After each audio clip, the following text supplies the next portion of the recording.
In this video, we will talk about the connection resiliency in Entity Framework Core.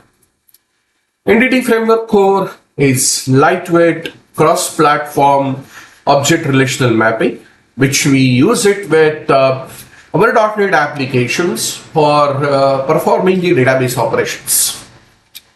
Database operation becomes one of the most important infrastructure-related call from our .NET apps.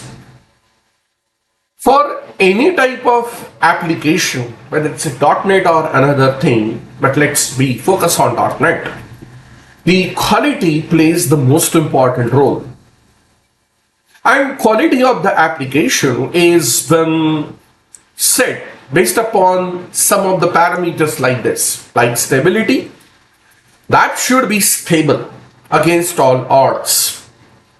It should be able to handle all the faults, all the issues those are occurring on the server side. At the same time, it should also have the great performance. Yeah, of course, performance is something where we are supposed to take a call based upon the code or the strategies of writing the class objects and so on and so forth, as well as the scalability to handle the multiple incoming requests. The performance and scalabilities are pretty related and plays a very important role in a quality improvisation of the app. Another important factor for the high quality is reliability, how reliable your application is. This means that how the application is managing the non-availabilities of the external dependencies. For example, the ASP.NET Core app or the .NET Core application is making the database server for performing CRUD operations. But the database server is busy, or for that particular call it's not available. Then in that case, how your application should handle this? Of course, we do have exception management and all, but instead of just throwing an exception, can we have some mechanism with the help of which we should be able to configure our data access to perform the retries? It should be able to perform the retries to the database server. It should be able to do that.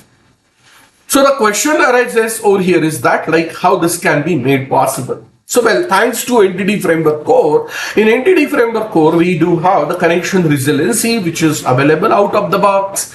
And then we need to configure this through the code. This resiliency is used to maintain the connectivity during the database access, as well as with the network instability. Means because of some reason, if the database is down, instead of immediately throwing an exception, it will try to have the retries. Okay, means we can configure our Entity Framework Core to say that, okay, hey EF Core, wait for maybe 30 seconds, 45 seconds or a minute, and within that make 2 or 3 or 4 tries to access the database. So if it is available, immediately get the data instead of immediately throwing an exception. So how to do it? So, well, I'm already having the .NET Core app, ASP.NET Core API application. And I have already added a packages for my Entity Framework Core. So Microsoft.Entity Framework Core, Microsoft.Entity Framework Core.design, then Microsoft.Entity Framework Core.relational, Microsoft.Entity Framework Core.SQL Server. I already have that. And from the database first approach, I have already generated the context class over there, which is giving me the DB set for the department. And this is what my department class is. Okay, it's there, right? And then the important part over here is the resiliency configuration. So what has been done is that over here I'm registering my company context, the class DB context. So the company context is derived from the DB context because we have used the database first approach. So we are giving the connection string. This connection string has been already set into my app settings.json to my database server. And now what do I have over here is that I'm having the connection string configuration, right, with use SQL Server, and here the resiliency configuration, right, they're there. So I'm having the SQL Server options actions, right, now option actions to allow additional SQL Server specific configuration. Means these are the add-on information, add-on configuration information which we are configuring to the SQL Server. So they will be used, or they will be taken into consideration by .NET app. Here in this case, it's my ASP.NET Core app while making call to the SQL Server database. So I'm having the configuration with enable retry on failure. So it says that the strategy is specifically tailored to SQL Server, which is again including Azure SQL, the SQL on a cloud. So it's not only for on-premises, this is also there with the cloud. Right, it is pre-configured with error numbers for transient error, right? Okay, but additional numbers can also be specified. The transient error, we can specify that. So see that not only on premises, but also with Azure SQL, it's there.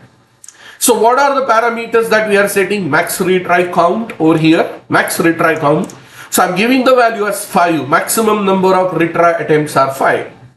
I'm having the delay over there, the maximum delay between the retries over there. So it will keep on retrying after, right, the 45 seconds. Okay, that's the thing that I have. And then I'm just making call to my API, right? So this is what my API, minimal endpoints, right? So that's the thing over here I have. So at DB context, passing for the company context object, giving the SQL Server with the connection string, and these are my resiliency options. Okay, so these are the one. Right, now let me run this application. Right, my application is gonna run, and then right, it is gonna give me the Swagger endpoints, and then this is gonna work. Okay, so let's do that.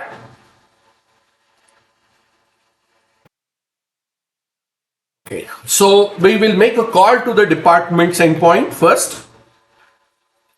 Right, so git, write out, execute, and then, okay, so the data is available over here. This is it.